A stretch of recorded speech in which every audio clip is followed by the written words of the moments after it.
So by now you've certainly heard the news. New York City 2020 Marathon is officially canceled. If you're a runner, you get it, but you're probably also a bit bummed by it, and maybe you have questions. I actually spoke with the race director for the marathon, and I had a lot of questions. We actually aired part of the interview on the Pick 7 News at 10, but not most of it because, well, most people don't care all that much about racing and running in New York City. I do, and if you're watching this, I assume you do as well. So hopefully I was able to ask some of the questions that are on your mind. Jim Heim, Senior Vice President, Event Development and Production, Race Director of the TCS New York City Marathon. Thanks so much for being with us. Well, thanks for having me, Corey. Happy to be here. All right, so a lot of folks aren't happy to hear this news. I'll tell you that. I'm one of them. It's a sad day, right? The TCS New York City Marathon means so much to so many people. It takes a village, right? It touches your heartstrings. Sad day for us, but at the same time, right decision. We feel good about the decision. When you add it all up, there was too much there and too much uncertainty, and health and safety has to be paramount, right? So if we could create a degree of certainty in an uncertain time for folks right now, we felt it was time to do that. Some folks are going to say, well, why didn't you just wait a little longer? I mean, you know, we got 4+ months to go. Yeah, it all adds up, right? And it factors all in, right? This is a global event and a global spectacle, right? Usually about 140 countries represented, 25,000 of the runners, of the 53,000 runners from overseas. So travel and hotels and training and all that kind of starts now.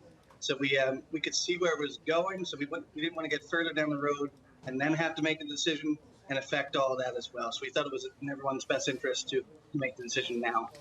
I'm curious, in your heart of hearts, was there a point where you thought this was going to happen, or did you always know that this was going to end up the way it's ending up?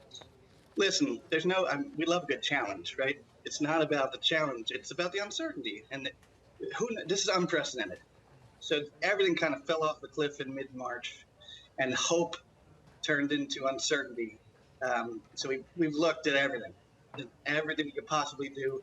And when you're talking the largest marathon in the world, obviously the larger the event, the larger the concern, the larger the challenge. And for what our event is and the way that we had to run it, we didn't see any way we could feasibly do it, unfortunately. I know you guys also canceled another 5K you had for October 31st. I'm curious, when do you think that you guys might be putting on races again? I mean, we're hopeful. Listen, everything we do hand in glove with the city, right? They're our partner. All these decisions are made with the city. We don't have a venue. There's no stadium. There's no arena. We use race courses that are communities first and foremost, right? So it's all in cooperation with the city. We're all trying to figure that out together now. We're hopeful to be able to start some sort of in-person event activity in the fall, but I would tell you, whatever we do, we expect it to look very, very different from what people are used to. Probably smaller size, longer in duration types of things, and we're working on that now. But it's a lot. It's a lot to figure out. Okay, but you do think that you'll be putting on something before the end of the year? I would, hope springs eternal, right? I'm an eternal optimist. I do. If you were asking me, I do think we'll wind up putting on some things before the end of the year. I do. You talk about making the decision in partnership with the city. So how does that work? How did the conversations go exactly? Was it more of them just saying, you're not doing this, or was there a real back and forth? It is complete partnership, right? We look at everything together. We looked at contingency plans. We looked at, could it be run another time of the year? But the reality is this is so big and so important to New York City. I mean, if you ask me, it's New York City's best day each year. It's a celebration of humanity, and there's a human spirit and overcoming and conquering something. But when you're talking one of the, not only the largest marathon in the world, but one of the largest events in the world, bar none, with over 50,000 runners, but 10,000 volunteers, 20,000 credentialed operational folks, 1 million spectators, and community.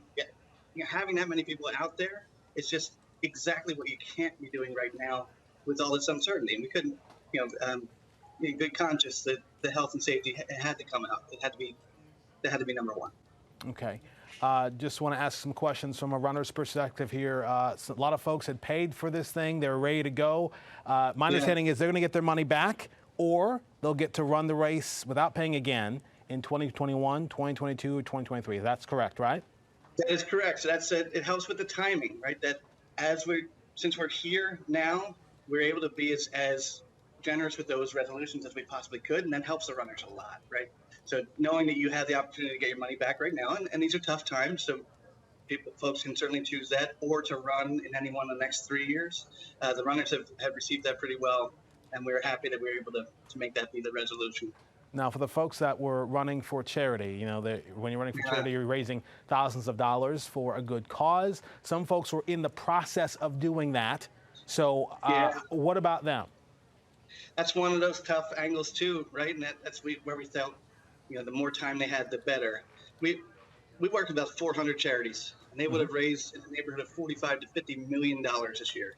We're hoping, you know, those charities need that money, including us. I mean, we're not for profit. We have our own Team for Kids charity running team. That's one of the largest teams that we work with. So we're hoping the folks will still raise money for those charities. Need that money, and they need it now, right? So hopefully that the fundraising will still go on, and we look to welcome those runners back in the future as well. Okay, so just to be clear, if I'm out there raising money for a charity and I fulfill the obligation, I will be a runner who gets a chance to decide 2021, 2022, 2023, or I guess get a refund for the registration fee. And it's what to do with the individual charities on the fundraising component of what they're doing. Our relationship with the runners is on the entry fee part. Sure. So the entry fee will get them into the future race, but the fundraising, there's a lot of work to do with those charities to figure out. I get that. So I understand you can't speak for the charities, but I just want to kind of get something. So on the record here, I mean, you think it would be fair for somebody who has raised thousands of dollars to get a chance to then race next year, or the year after that, or the year after that? Sure. I mean, that is our goal. We want everyone that was signed up this year to have the opportunity to run at some point. Okay. Let's talk about money on a bigger scale here, because the last time you guys canceled was in 2012 after Sandy. My understanding is you guys, that marathon cost you $19 million. Insurance covered most of it, which was good, $15 million or so. I'm curious, well, first of all, is the insurance bill paid up?